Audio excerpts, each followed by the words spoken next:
अस्सलाम वालेकुम व्यूअर्स, कैसे हैं आप सब। उम्मीद करती हूँ खैरियत से होंगे। तो सखर IVA यूनिवर्सिटी में एडमिशन स्टार्ट हो चुकी हैं, जिनमें अप्लाई करने की आखिरी तारीख 5 जून 2024 है। ठीक है, अब यहाँ पर मैंने आपको इनकी स्कॉलरशिप का बताया था। ठीक है, स्कॉलरशिप्स फॉर ऑर्फन्स, ये जो स्कॉलरशिप आई हुई है ये सिर्फ और सिर्फ मेन कैंपस के स्टूडेंट्स के लिए है। IVA यूनिवर्सिटी की बाकी जितने भी कैंपसेस हैं उनमें ये स्कॉलरशिप की अनाउंसमेंट नहीं की गई। ऑर्फन्स की इस स्कॉलरशिप की अनाउंसमेंट सिर्फ और सिर्फ मेन कैंपस के लिए की गई है। ठीक है, तो ये चीज़ आप लोगों ने ध्यान में रखनी है। बाकी IVA की यूनिवर्सिटी के एडमिशन्स की बात करें तो तकरीबन सारे कैंपसेस में इनके एडमिशन ओपन है। यहाँ पर आपको जो इश्तिहार शो हो रहा है ये मेन कैंपस का है, फेज़ 1 का है। ठीक है, इसमें वो सारे प्रोग्राम्स हैं जो मैंने आपको उस दिन स्कॉलरशिप के इश्तिहार में बताए थे। ठीक है, यहाँ पर आप लोग चेक कर सकते हैं। और इनके मेन कैंपस फेज़ 1 के इश्तिहार में ही इन्होंने इसी स्कॉलरशिप की अनाउंसमेंट भी की हुई है। पाकिस्तान स्वीट होम पावाजानी जमारुत खान स्कॉलरशिप फॉर ऑर्फन्स। ठीक है, ऊपर ही देखें तो scholarship available for the regular programs. ठीक है, ये चीज़ आप लोगों ने देख ली। उसके अलावा यहाँ पर इनके बाकी इश्तिहार दिखाऊं तो यहाँ पर इनका एक और इश्तिहार है।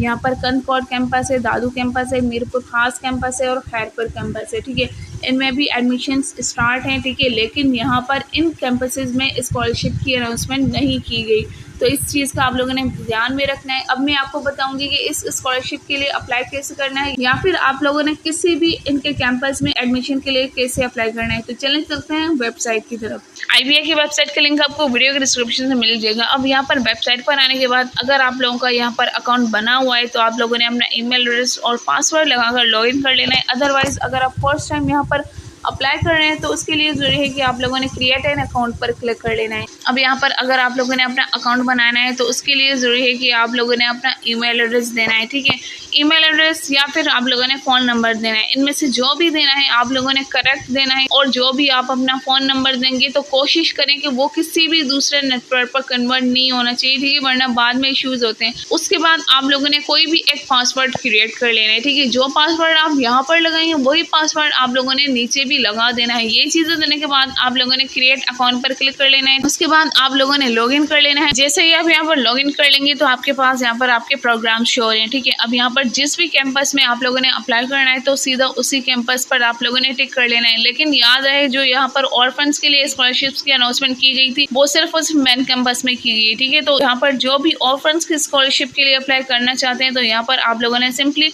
Admissions undergraduate programmes main campus phase 1। ठीक है, इसकी लास्ट डेट भी आप लोग देख सकते हैं 5 जून 2025 है। तो इस पर आप लोगों ने क्लिक कर लेना है और उसके बाद आप लोगों ने नीचे सिलेक्ट प्रोग्राम पर क्लिक कर लेना है। अब यहाँ पर आपके पास एप्लीकेशन फॉर्म स्टार्ट हो चुका है। ठीक है, यहाँ पर सबसे पहले तो आप लोगों ने अपनी अकेडमिक डिटेल्स देनी है 1 बाय 1। अकेडमिक डिटेल्स में सबसे पहले तो आप लोगों ने अपनी इंटरमीडिएट की डिटेल्स देनी है, या फिर इससे इक्विवेलेंट की कोई भी आपके पास एजुकेशन है तो वो दे देनी है। ठीक है, सबसे पहले तो आप लोगों ने अपना डिग्री टाइप सेलेक्ट कर लेना है, डिग्री है या फिर डिप्लोमा, तो आप लोगों ने डिग्री सेलेक्ट कर लेना है। उसके बाद आप लोगों ने अपना डिग्री लेवल सेलेक्ट करना है। ठीक है, हायर स्कूल सेकेंडरी सर्टिफिकेट, ये चीज़ सेलेक्ट करने के बाद आप लोगों ने सिलेक्ट एन ऑप्शन पर क्लिक करके आप लोगों ने बताना है कि आप लोगों की इसमें से कौन सी डिग्री है। ठीक है, तो मैं यहाँ पर FSC करनी हूँ। ये चीज़ सेलेक्ट करने के बाद आप लोगों ने जिस भी सब्जेक्ट में अपने इंटरमीडिएट किया हुआ है वो आप लोगों ने बताना है। जैसे कि मैंने प्री मेडिकल में किया हुआ है। ठीक है, तो जैसे कि आपका प्री इंजीनियरिंग में होगा तो वो आप लोगों ने सिलेक्ट करना होगा, क्योंकि यहाँ पर आप जिस भी डिग्री में अप्लाई करने जा रहे हैं वो भी इंजीनियरिंग की है। ठीक है, तो उस हिसाब से आप लोगों ने सिलेक्ट कर लेनी होगी। उसके बाद आप लोगों ने बताना है कि आप लोगों ने अपना इंटरमीडिएट किस बोर्ड से किया हुआ है। ठीक है, तो मैं यहाँ पर कर लेती हूँ बायस हैदराबाद। आपका जो भी होगा आप लोगों ने वो सिलेक्ट कर लेना होगा।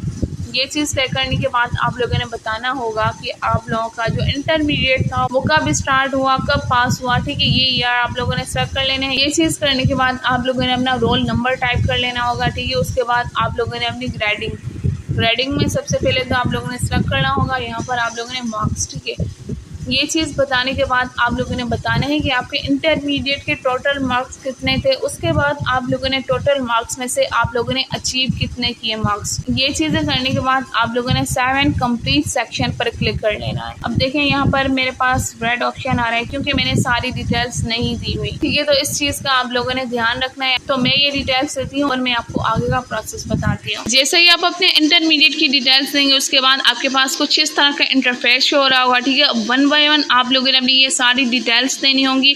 अब यहाँ पर सबसे पहले तो प्रोग्राम ऑफ स्टडी, इस पर आप लोगों ने क्लिक करना होगा और यहाँ पर क्लिक करने के बाद आप लोगों ने अपना कैंपस सेलेक्ट करना होगा और उसके बाद आप लोगों ने अपना प्रोग्राम सेलेक्ट करना है। सबसे पहले तो आप लोगों ने ये बताना है कि आप किस कैंपस में अप्लाई कर रहे हैं, ठीक है। ये तो यहाँ पर आप लोग अगर मेन कैंपस में अप्लाई कर रहे हैं तो आप लोगों ने मेन कैंपस सेलेक्ट करना है, ठीक है। लेकिन अगर आप किसी और कैंपस के लिए अप्लाई कर रहे हैं तो कोई और कैंपस भी आप लोग सेलेक्ट कर सकते हैं, ठीक है। लेकिन याद रहे कि यहाँ पर स्कॉलरशिप्स की अनाउंसमेंट सिर्फ और सिर्फ मेन कैंपस के लिए की गई है। ये चीज़ करने के बाद आप लोगों ने अपनी डिग्री सेलेक्ट करनी है, मतलब कि जिस भी डिग्री में आप अपना एडमिशन लेना चाहते हैं वो आप लोगों ने अपनी डिग्री सेलेक्ट कर लेनी है। तो यहाँ पर मैं रैंडमली कोई भी कर लेती हूँ। ये दोनों चीज़ें मैंने कर ली। अब ऐड प्रोग्राम टू लिस्ट, इस पर आप लोगों ने क्लिक करने हैं। ये चीज़ सेलेक्ट करने के बाद आप लोग देख सकते हैं आपकी ये चीज़ सक्सेसफुली ऐड हो चुकी है। लेकिन यहाँ पर आपके पास दोबारा से ऑप्शन है, ठीक है। मतलब कि यहाँ पर आपके पास चॉइसेस भी दी हुई हैं, आप लोग मजीद 1-2 प्रोग्राम्स भी सिलेक्ट कर सकते हैं, ठीक है। तो यहाँ पर मैं कैंपस एक ही रखती हूँ, मेन कैंपस, ठीक है, क्योंकि हो सकता है दूसरे में मेरा ना हो सके, ठीक है। उसके बाद प्रोग्राम सिलेक्ट एंड प्रोग्राम, जिसके लिए मैंने पहले अप्लाई किया था, अब मैं कोई और प्रोग्राम सेलेक्ट करूँगी क्योंकि अगर मेरा उसके लिए नहीं होता तो कम से कम किसी और प्रोग्राम में मेरी सिलेक्शन हो जाए, ठीक है। ये चीज़ करने के बाद आप लोगों ने ऐड प्रोग्राम टू लिस्ट कर देना है। अच्छा, तो यहाँ पर आप लोग देख सकते हैं जो रेड लाइन आई हुई है, ठीक है। इसके अलावा यहाँ पर मैंने दूसरा कैंपस भी सिलेक्ट करके देखा लेकिन यहाँ पर नहीं हो रहा, तो मतलब कि यहाँ पर आप लोगों ने एक कैंपस में एक ही प्रोग्राम सेलेक्ट कर लेना है। मेन कैंपस के लिए तो यही चीज़ आ रही है कि बाकी कैंपस के लिए आप लोगों ने पहले बाकियों को देख लेना होगा, ठीक है। ये चीज़ आप लोगों ने चेक करते जाना है। अब यहाँ पर प्रेफरेंसेस की बात करें तो हमारे पास कोई भी प्रेफरेंसेस नहीं दी हुई, जो प्रोग्राम हमने पहले सेलेक्ट किया था उसी की फर्स्ट प्रेफरेंसेस आ रही है, ठीक है। तो यहाँ पर आप लोगों ने 1 पे कर देना है। ये चीज़ करने के बाद 7 कंप्लीट सेक्शन पर क्लिक कर लेना है। उसके बाद आप लोग देख सकते हैं कि यहाँ पर 20% आपकी इन्फॉर्मेशन सक्सेसफुल हो चुकी है, प्रोग्राम ऑफ स्टडी कंप्लीट हो चुका है। उसके बाद आप लोगों ने आ जाना है अपनी पर्सनल इन्फॉर्मेशन में। पर्सनल इन्फॉर्मेशन में आप लोगों ने जो भी डिटेल्स देनी होंगी तो वो आप लोग अपने CNSA के मुताबिक देंगे और अपने अकेडमिक रिकॉर्ड के मुताबिक देंगे, ठीक है। यहाँ पर सबसे पहले तो आप लोगों ने अपने सर्टिफिकेट के हिसाब से अपना मुकम्मल नेम लिखना है, ठीक है, first name and last name. उसके बाद आप लोगों ने जेंडर बताना है कि आप मेल हैं या फिर फीमेल हैं। ये चीज़ बताने के बाद आप लोगों ने अपनी डेट ऑफ बर्थ सेलेक्ट कर लेनी है। डेट ऑफ बर्थ देने के बाद आप लोगों ने अपना रिलीजन भी बता देना है, ठीक है। उसके बाद आप लोगों ने अपना ब्लड ग्रुप भी बता देना है, इसमें से जो भी आपका ब्लड ग्रुप हो। ये चीज़ें देने के बाद अगर आपको कोई भी डिसेबिलिटी है तो आप लोगों ने येस कर देना है, अगर कोई भी डिसेबिलिटी नहीं है तो आप लोगों ने नो कर देना है, ठीक है। उसके बाद आप लोगों ने अपनी नेटिव लैंग्वेज सेलेक्ट कर लेनी है, इसमें से जो भी आपकी नेटिव लैंग्वेज है वो आप लोगों ने सिलेक्ट कर लेनी है। ये चीज़ बताने के बाद आप लोगों ने अपनी नेशनैलिटी भी सिलेक्ट कर लेनी है, ठीक है। यहाँ पर मैं अपनी नेशनैलिटी पाकिस्तान ही सिलेक्ट कर लूँगी। उसके बाद आप लोगों ने अपना CNSA नंबर या फिर बैक होम नंबर लिख देना है क्योंकि दोनों सेम ही होते हैं। उसके बाद आप लोगों ने यहाँ पर अपना कंट्री सेलेक्ट कर लेना है, ठीक है। कंट्री यहाँ पर हमारा पाकिस्तान है तो वही सिलेक्ट करेंगे। कंट्री सेलेक्ट करने के बाद आप लोगों ने अपना प्रोविंस भी सिलेक्ट करना है। उसके बाद आप किस सिटी में रह रहे हैं, आपका कौन सा सिटी है वो आप लोगों ने यहाँ से सिलेक्ट कर लेना है। अब इसमें से जो भी आपका सिटी बनता है वो आप लोगों ने यहाँ पर सिलेक्ट कर लेना है। मैं फिलहाल यहाँ पर कर रही हूँ शहीद बेनज़ीराबाद। ये चीज़ करने के बाद आप लोगों ने यहाँ पर अपना एड्रेस टाइप कर लेना है। एड्रेस टाइप करने के बाद यहाँ पर सिलेक्ट कर लेना है copy same as permanent address. यहाँ पर अगर आपके दोनों एड्रेस सेम है तो दोनों सेम एड्रेस दे देने, ठीक है। मैं यहाँ पर कोई भी फ़िलहाल अपना एड्रेस टाइप कर लेती हूँ, ठीक है। अब मैंने यहाँ पे सिलेक्ट कर लिया है, ठीक है। तो आप लोगों ने वो एड्रेस बिल्कुल सही देना है, यहाँ से वहाँ नहीं होना चाहिए क्योंकि इनकी तरफ से कुछ भी आएगा, कोई भी लेटर वगैरह आएगा वो आपका इसी एड्रेस पर आएगा, तो इसलिए आप लोगों ने सोच समझ कर एड्रेस अपना देना होगा। अब यहाँ पर आप लोगों ने अपने डोमिसाइल की डिटेल्स देनी है, ठीक है। आप लोगों ने बताना है कि आपका किस प्रोविंस का डोमिसाइल है, आपके किस डिस्ट्रिक्ट का आपके पास डोमिसाइल है, ये चीज़ें देनी है। उसके बाद आप लोगों ने अपनी कॉन्टैक्ट इन्फॉर्मेशन देनी है।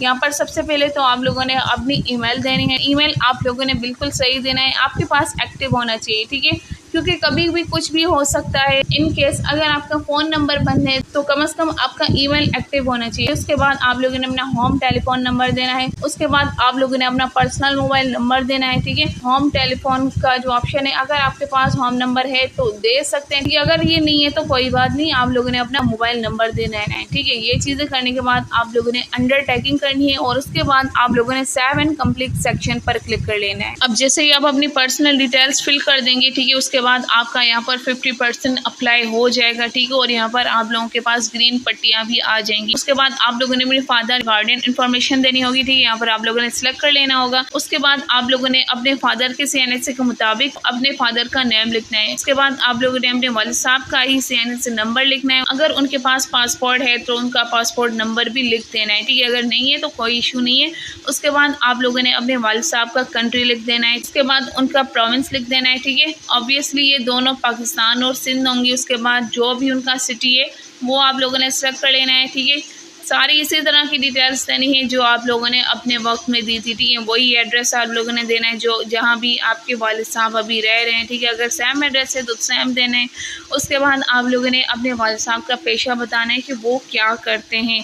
ये चीज़ देने के बाद अगर उनका ऑफिस वगैरह है तो वो दे देना है, ठीक है। अदरवाइज़ उनके ऑफिस का एड्रेस वगैरह दे देना है जहाँ भी वो काम कर रहे हैं। उनका ईमेल एड्रेस देना है, ठीक है। उनका मोबाइल नंबर देना है, ठीक है। ये चीज़ें देने के बाद आपके घर में कोई और बड़े हैं जिसकी आप हर जगह इन्फॉर्मेशन देने हैं तो आप लोगों ने उनकी डिटेल्स देनी है। ये चीज़ करने के बाद आप लोगों ने नीचे 7 कंप्लीट सेक्शन पर क्लिक कर लेना है। जैसे जैसे आप अपनी इन्फॉर्मेशन देते जाएंगे तो इसी तरह ये परसेंटेज भी बढ़ती जाएगी। आपका एप्लीकेशन फॉर्म कंप्लीट होता जाएगा, ठीक है। यहाँ पर मैंने अपनी ये डिटेल्स नहीं दी क्योंकि ज़ाहिर मैं नहीं दे सकती आगे, लेकिन आपको मैं गाइड करती जाऊँगी। आप लोगों ने जैसे ही अपने वालिद साहब की या गार्डियन इन्फॉर्मेशन देने के बाद आप लोगों ने आ जाना है एकेडमिक रिकॉर्ड में। जितनी भी आपके पास क्वालिफिकेशन है 1 बाय 1 आप लोगों ने ये डिटेल्स देनी होंगी, ठीक है। उसके बाद आप लोगों ने अंडरटेकिंग करके 7 कंप्लीट सेक्शन पर क्लिक करके आगे बढ़ते जाना है, ठीक है। ये चीज़ करने के बाद आप लोगों ने अपनी फ़ोटोग्राफ एंड डॉक्यूमेंट्स अपलोड करने होंगे। सबसे पहले आप लोगों ने अपनी पासपोर्ट पिक्चर अपलोड करनी होगी जिसका मैक्सिमम साइज़ 5 होना चाहिए, ठीक है। उसके बाद यहाँ पर आप लोगों ने अपना डोमिसाइल की पिक्चर अपलोड करनी होगी। और ये दोनों चीज़ें आप लोग किसी भी फॉर्मेट में अपलोड कर सकते हैं, चाहे वो JPG हो, PNG हो या फिर PDF वगैरह हो, ठीक। आप लोगों ने नीचे आ जाना है और यहाँ पर आप लोगों ने अगर बैचलर्स वगैरह किया हुआ है तो उसकी डिटेल्स भी दे देनी है, ठीक है। सर्टिफिकेट वगैरह इनको दिखा देना है एज अ प्रूफ। उसके बाद अपने फादर के CNH की पिक्चर भी अपलोड करनी है, ठीक है। आप लोगों ने अपने मैट्रिक की मार्कशीट लगानी है, ठीक है। उसके बाद FSC की मार्कशीट। ये सारी चीज़ें देने के बाद आप लोगों ने 7 कंप्लीट इन्फॉर्मेशन पर क्लिक कर लेना होगा। ये तमाम चीज़ें देने के बाद आप लोगों ने इन तीनों पर अंडरटेकिंग करना है और सबमिट एप्लीकेशन पर क्लिक कर लेना है, ठीक है। अब ये जितना भी मैंने आपको प्रोसेस बताया है वो आपका सारा एडमिशन का प्रोसेस है। और जो भी स्टूडेंट्स ऑर्फन्स की स्कॉलरशिप के लिए अप्लाई करना चाहते हैं तो उसका भी प्रोसीजर सेम है। दोनों का प्रोसीजर इन्होंने एक साथ रखा हुआ है। और रही बात डेथ सर्टिफिकेट की, तो जब आप लोग अपने डॉक्यूमेंट्स जमा करवाएंगे यूनिवर्सिटी में तो वहीं पर ही आप लोगों ने अपने वालिद साहब का डेथ सर्टिफिकेट भी दे देना है, ठीक है। ये थी इसमें अप्लाई करने का मुकम्मल तरीका। अगर आपको यहाँ पर कोई भी कन्फ्यूजन आ रही है तो यहाँ पर आप लोग इनकी गाइडलाइंस देख सकते हैं, ठीक है। इसमें भी इन्होंने अप्लाई करने का मुकम्मल तरीका लिखा हुआ है। इसके अलावा आप लोग मुझसे कमेंट सेक्शन में भी पूछ सकते हैं, ठीक है। इन्होंने अपने हेल्प डेस्क नंबर्स भी दिए हुए हैं। मजीद आपको इस वेबसाइट के लिंक वीडियो के डिस्क्रिप्शन से मिल जाएगा। और जिन्होंने भी ऑर्फन्स की स्कॉलरशिप की वीडियो नहीं देखी वो भी देख सकते हैं। और एक चीज़ मैं आपको बताती चलूँ कि IBA यूनिवर्सिटी स्कॉलरशिप्स की अनाउंसमेंट करती रहती है, ठीक है। तो इसी हिसाब से आप लोगों ने भी अप्लाई करते रहना है, इंशाल्लाह आप लोग ज़रूर पास होंगे।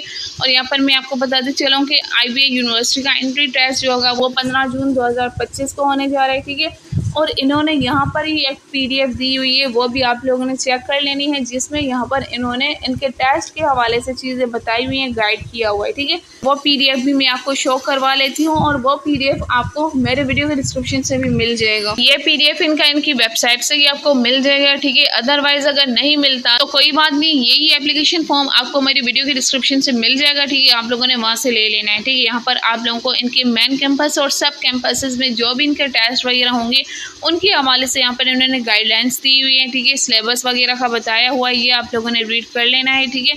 मजीद अगर आपको कोई भी सवाल हो तो आप लोग सवाल कर सकते हैं। अगर आपको मेरी वीडियो अच्छी लगी हो तो लाइक ज़रूर कीजिएगा। इसके अलावा अगर अभी तक आप लोगों ने मेरे चैनल सब्सक्राइब नहीं किया तो चैनल भी सब्सक्राइब कर लें। मिलता है नेक्स्ट वीडियो में, तब तक के लिए अल्लाह हाफिज़।